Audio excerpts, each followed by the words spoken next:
Sanibona emakhaya, igama lami Scolo Ngubane. I'm inspirational speaker. Today we have a special guest. Please introduce yourself, ma'am. Yebo, igama lami ngiwuNtomfuthi wakwaShangase. Qhamuke KZN endaweni yaseMthalume esigodini saseMnafu. Inkaba yakhe lapho. Yebo. Awuzweke. Now you are a musician or a singer. I'm a musician, singer, ngazalwa nje ngicula, ngifuzuma nobaba. Oh. Yes. Both parents can sing. Bayacula kakhulu nje. Wow. So ama-jeans nje wo-music agcwele la. awuzweke, adlala abantwana. Wow. And your stage name? Talitha Ndaleka. And why did you decide on that name? Well, ukhulu wami ngisasemncane so wangiqamba ukuthi Talitha kwaba igama engakazange ngize nginake. Ngakhula like umalo ke ngibiza Talitha, hayi nginganaki Talitha, noma mncane Talitha nginganaki.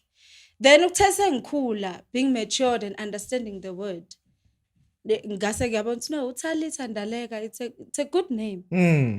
Because futhi linane ndawo la livela khona ezwini. Okay. Yes, la uJesu evusa khona indodakazi eyayiseyigula. So uma ngabe igula, then uJesu ke waseyayibiza wathi Talitha qum. Then kwase kwaba nalokuthi oh, okay, since ngi musician, I'm a worshipper, nguTalitha. Angivuke spiritually. Angivuke because yes yena wamvusa ngesiqu but mina ngivuke ngokukamoya. Wow. So that is why ngathi ake ngimthatha uTalitha, uTalitha vuka. Iza kuJesu ubakhombisa ukuthi indumiso iyini. Ukuphilisa umuntu spiritually kuyini. Wow. Yeah, so ke ngaba inspired kanjalo ukuthi no leli gama ngilisebenzise. It's a powerful name. Also a powerful story behind the name. Wow. So currently what are you busy with? Okwamanje bamba umsebenzi la nala uthola ukuthi ubamba umsebenzi uyalithola lelo toho kuphileka kanjalo ngenxa yokuthi ekukhuleni kwami kwahamba kwamba ngagcina sengitholile umntwana. Okay. So mawuthola umntwana obviously you have to find a job. So ke bengiphusha kanjalo ngithola umsebenzi but nginale nto yokuthi no man. NguTalitha mina. NguTalitha angivuka bengihlezi ngizivuselela ngalokho. Kwesinye isikhathi othi kungabi lula. Khona ukuthi uthi umculo uthi awuthi ngenza ivideo encane ngiposte kuWhatsApp. Ay mina uthola ukuthi akukho lula ngenxa ukuthi sunengane nanokuthi enye into ke uma nobaba umama umfundisi nobaba umfundisi. Wanqunywa nje. So kwaba nalokuthi hey bo ingane lo muntu lo unengane yini nje ngathi uyayicula esingayizwa yabo ngaba nokuzinyeza. Ay ngase ngiyawuyeka umculo ngathi awuthi ngiyeke la. Ngibambe umsebenzi. And then there was a time where ngithi no man. Uma hey wena ngeke kuze kukulungele uma ngabe ubalekela isiphiwo sakho uNkulunkulu akuphe sona. Ngithi mina hayi kodwa manje indaba yomculo yazi umculo unzima kanjani. Athi kodwa okusalayo. Okusalayo lesiphiwo uNkulunkulu akuphe sona kumele usisebenzise. And iseke wasisebenzisa usamncane. Abantu bakuzwa bakulalela bakubona. Manje wena so uya give up. Athi mina uyabo lokho ukuthi nje uma ngifaka ipressure. Hayi kuhlale Talitha qom. Talitha qom ngazi Talitha. Vuka sukuma abantu bayidinga idumiso yakho. Then ke it happens ke ukuthi ubhuti wami omdala athi hayi ufuna kuzoshaya nje izingoma ezimbalwa. Ngihesitate ngingavumi. Athi uma hamba ngizokukhokhela yonke into. Ithi mina egoli hayibo shingane. Yebo yonke le manje ngiyayibuka lonto ukuthi hayibo yazi music career phela awudlali nezingane. Ufuna ukuthi nje impela uthi uyazidela uyazinikela. So ngase ngithi let me push. Wow. Talitha hamba and uzoba uTalitha. Yes. Vuka. Hayi ngasethi no ma okay it's fine ngizoya ngishaya lezo zigoma lezo. Ngibuye. Then kwase kuba yilokho ukuthi sengikhona. Yeah. And when you sing you transform. Kuba ngathi awusiuye lo Talitha esimaziyo nje. Inkosi impela. Hayi inkosi impela ngiyashintsha ngenxa yokuthi ngiyayi understand into enginikezwe yona. mina ngikhule iBhayibheli ekseni uyavuka umthandazo ntambama iBhayibheli kuthiwa shumayela sibanibani namhlanje wena ushumayelayo ekhaya endlini ubona uzosiphatha ngezwi lokho kwangena ngaze ngayi-understand indaba yendumisa ukuthi mangabe ucula noma udumisa usuke ungevu entertainer but usuke ulanda imphefumulo usuke udeliver message leyo uNkulunkulu asuke akunikeze yona ngoba sinikezwe amathalente ahlukene maningi abanye bayashumayela abanye bayaprofetha abanye bayathandaza but thina ama worshipers sinikeziwe ukuthi indumiso silanda uNkulunkulu simbeke la phambi kwabantu bambone ukuthi ungubani so yiloko kungenza ukuthi ngishintshe ngoba ngisuke sengiconnecte na kuNkulunkulu ukuthi Nkosi akusesiyimi angisesiyena uNtombi futhi senguThalitha lo wamvusa enyameni lo wamvusa wavuka spiritual so ngisuke sengideliver lokho ukuthi nangu usevukile ke manje Nkosi enza ukuthandayo so that is why indaba yendumiso ungeke ungifice ngidlala yes angidlali angidumisi noma kanjani angidumisi noma kuphi ngoba ngiyazi ukuthi isuke into enoNkulunkulu phakathi awudlali ngoNkulunkulu akudlalwa ngoNkulunkulu so ngiyayihlonipha indaba yendumiso angenzi noma kanjani ingakho mase ngifike endumisweni ngishintsha ngingasaba uNtombi futhi uyaphela uNtombi futhi kodwa kuvela uThalitha So in terms of composing your music, do you compose your music or you only sing? Angiyazi angicompose. Is it? Angicompose but nginale yanto yokuthi noma ngathi ufikile wena neculo. Ngeke kuze kufane. Yes. Nawe unikezwe ngendlela yakho ozolideliver ngayo. Nami nginikezwe ngendlela yami.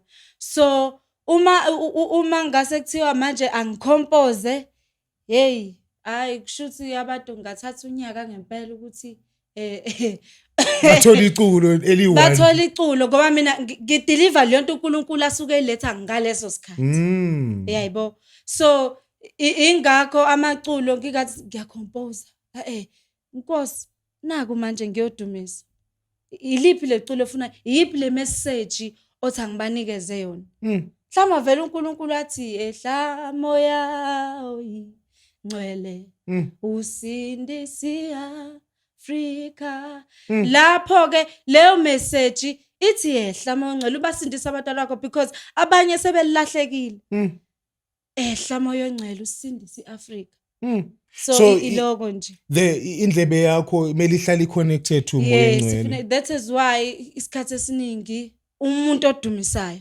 kumele akwazi ukuthandaza. I wanted to ask that ukuthi in terms of ama characteristics we worshipper amaphi wabona ngathi abaluleke kakhulu. You have to pray, you have to know the word. Futhi hayi ukuthi ukulazi ngengqondo but ulazi lihlale kuwena likutransforme likwakhe ngalesikhathi likwakha likushintsha ubuwena mose ulideliver kubantu suke sekuNkulunkulu usuke sekuqedile usuke sekusebenzile then zobe seliyafika kubantu seliyabasebenza. Oh wow. And in terms of the project that you are planning to do in the future, yini mhlambe that we need to look at? Into engingayibheka kakhulu indumiso ukuthi into fresh, hayi into endala. Hayi into eqale yaplanwa. So uqala uyaplana no. Iflow. It's a flow. Dumisa uNkulunkulu asisenandaba ukuthi sigqokeni asisenandaba ukuthi sikuphi as long as sidumisa uNkulunkulu that is what ekufuneka we expect endumisweni yaThalitha ukuthi nje uxhumana noNkulunkulu. Wow. Uxhumana nje noNkulunkulu iyona into ebalekile leyo. Iyona into eseyidingeka especially as youth they are suffering from depression, anxiety, abanye uthola ukuthi umuntu usezidelile but the more you listen to indumiso ila encourage kakhona ukuthi hey hayibo usakhona uNkulunkulu. Ibaluleke kangakanani indaba ye-restoration, because you're saying at some point you lost yourself in terms of music, and you lost yourself from worship. You thought, this is not my thing. But now you are back, and you're back with full force. Yini ebaluleke kakhulu mhlambe that you can advise a young person who've been in your situation and telling your own story, because sometimes we are ashamed of sharing about our crush, because we feel this is embarrassing, this is not something that I can be sharing with the public. What can you say to a young person maybe who's going through what you went through? Well, into engayisho ukuthi isimo odlula kusona kusuke kumele udlule kusona. Because vele kumele udlule ukuze uyosiza omunye ongaphambili ongakafinyeleli kusona. So that uzom-encourage ukuthi sibani mani mina ngikwazile ukudlula la. Yes, ngibile naye ingane kodwa ngingane yamfundisi. Yabo ngaba nengane angikoshadi kunale nto ukuthi hayi ingane yamfundisi phila impilo straight ushade uthola ingane yabo zonke nje lezo zinto lezo story. It's part of life. Iphathi yempilo ukuthi uqhuzuke uwe. But okubalekile ukuthi kuloko kuqhuzuka kwakho wabona ukuthi ngiqhuzukephi, sukuma ungabusavuma ukuthi lelo tshe lizophinde liqhamuke phambi kwakho liphinde likuwise futhi.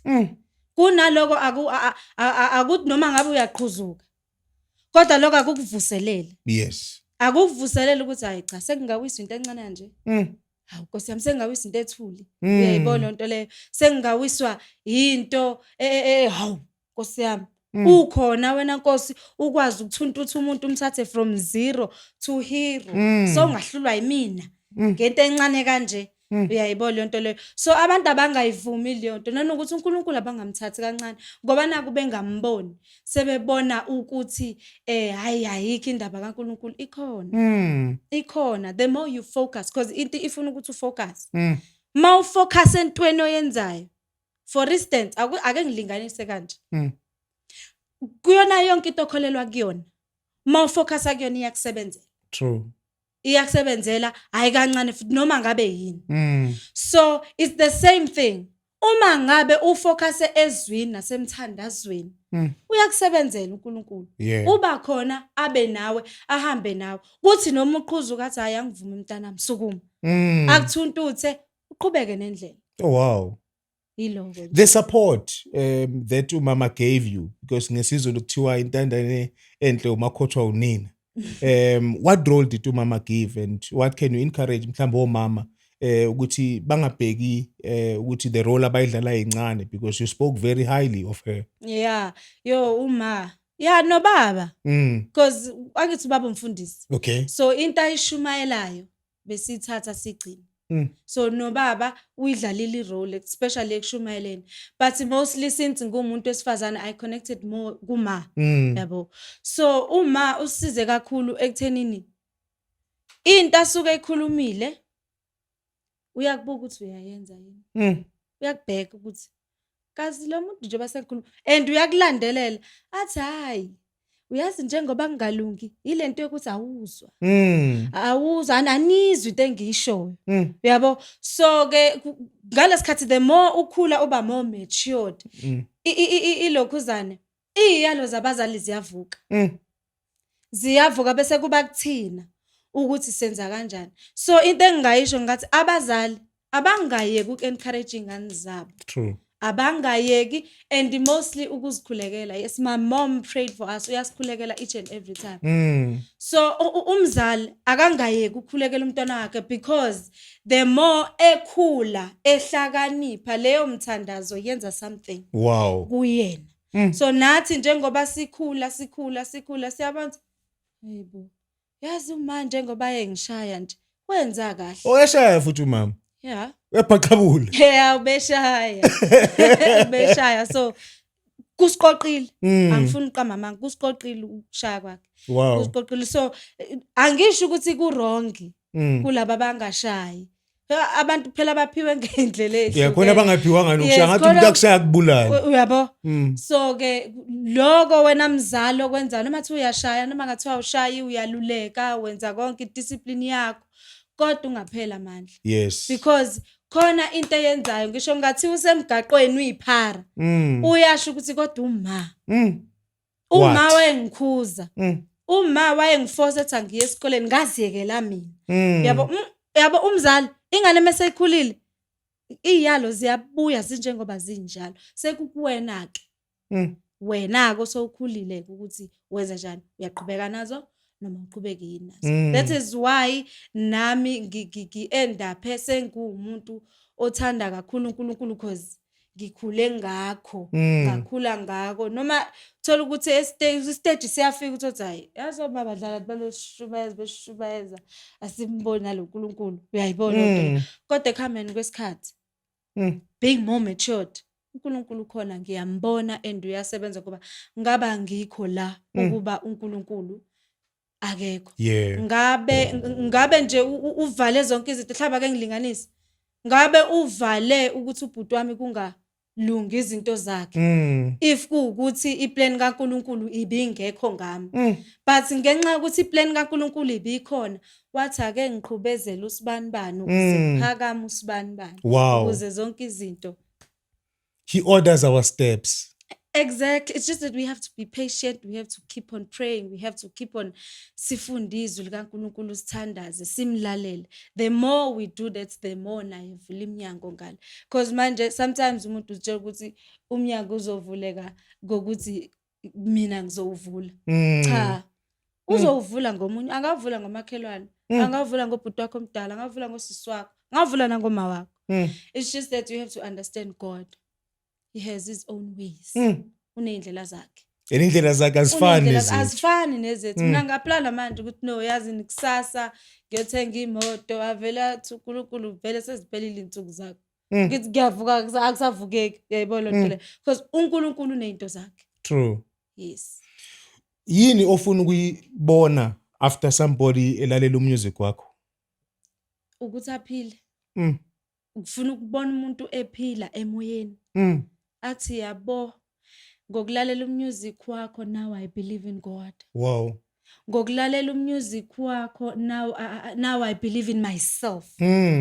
Ngokulalela umusic wakho now I believe now ngiya encourageka ngokuphila because abantu bazibafuna nokuzibulala bebancane. Ngokulalela umusic wakho yazi ngivele nje ngabona ukuthi no man there's still a chance because khona usuku la engake ngafaila khona ugrade 11 ngawufaila nje kahle mangifike ekhaya ufeyila kahle kanjani ngawufaila nje kwacaca ukuthi nje ngifeyilile u0 la hayi ukuthi bagrobhi ngifeyilile yabo then kwase kuba ukuthi mangifike ekhaya azuma ufeyilile yini ngithi yazi ma as long as ngisaphila ngizophasa as long as ngisaphila noma leyo nto leyo ngicela ukuthi ethi some encourage. Wow. Athi hayi untombi futhi uthi as long as esaphila yena khona okusazokwenzeka.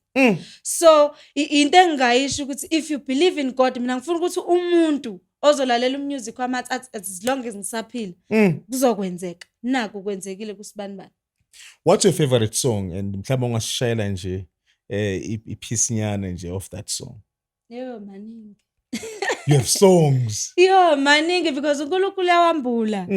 Yabo uyawambula maningi kodwa engilithanda kakhulu lithi izwi lakho Jesu linamandla lingumlilo oqothulayo liyephula imisedari liphuzisa izimbabala liyehlaba lehlukanise nalo izwi lakho angenqotshwe lutho ilelo nje. Oh wow. I really love that song because what message does it give you when you sing that song?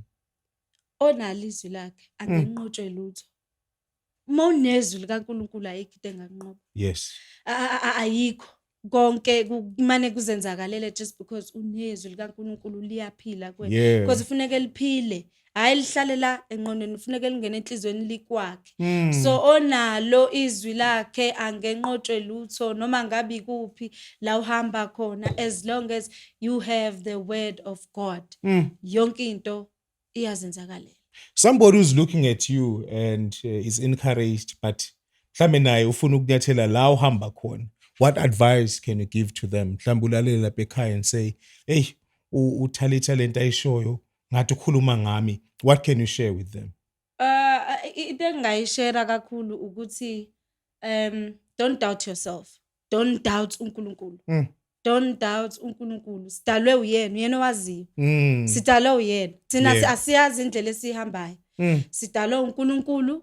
So don't doubt him. Ezinye izinto manje ubuze yena. Yeah. So yiloke because nami ngibuza kuyena. Mase ngingasazi ukuthi inkosi angisazi ke la. So iyona into engayi-encourage nje ukuthi just believe in God. Yeah. uNkulunkulu uzokwenzela konke. Wow. That is Talitha. Thank you very much for coming and sharing your story with us. Thank you so We are enlightened and inspired. I hope emakhaya we are inspired today and motivated ukuthi wherever la uqhuzuke khona you must know ukuthi usangakwazi ukuthi usukume futhi uhambe. May God bless you and may God be with you. Thank you so much.